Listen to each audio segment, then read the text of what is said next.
Stefanos. Bu en eski kilisadır İran'da.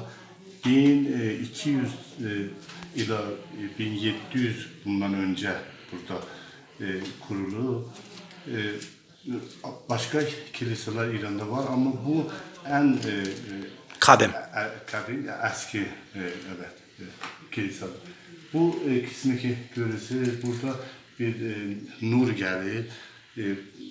Söylürler ki buradan göğe bakımda o bir haleti uruç olur göğe gitmek.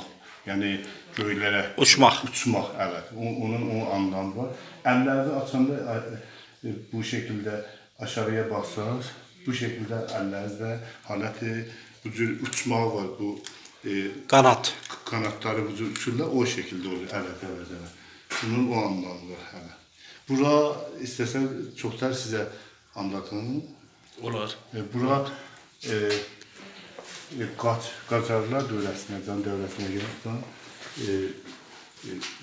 bu Məsihlər, Kristiyanlar gələrlər burada ziyarət edərlər. Qacar dövləsində bizim bir dənə Ruslarla tezar Ruslarla, bu Bolşevik Ruslar yox.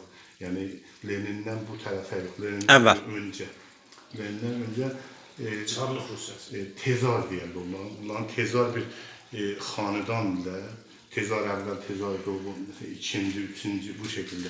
O zaman bizim bir savaşlarımız olur İran'ın onlarla. Onda bu Eres şeyci var, çayçı var. Eres çayının onlar o tarafında, biz de bu taraf. Abbas Mirza vardı. Abbas Mirza Fətəli Şahın oğluydu. İkinci oğluydu. Böyük oğlu Muhammed Ali Şah'dı. İkinci oğlu Abbas Mirza'dı. Abbas Mirza Neyrular o şeyleri askerlerini getirir buralarda saklıyor.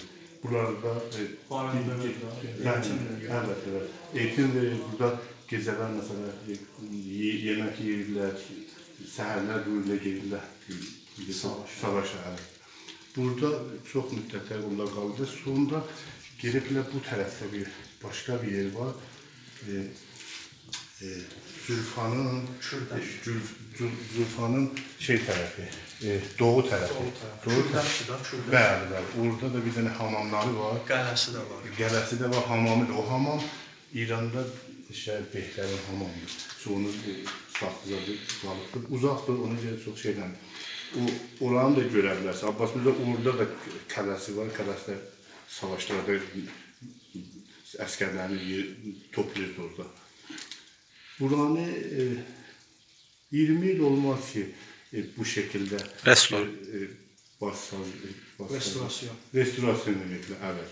Ben çok Türkiye'den uzak kalmışım. Biraz bazı vajeleri, bazı kelimeler unutmuşum. Evet. Şimdi bu şekilde sağlanmıştı. 20 yıl önce burası çok harabeydi. Evet.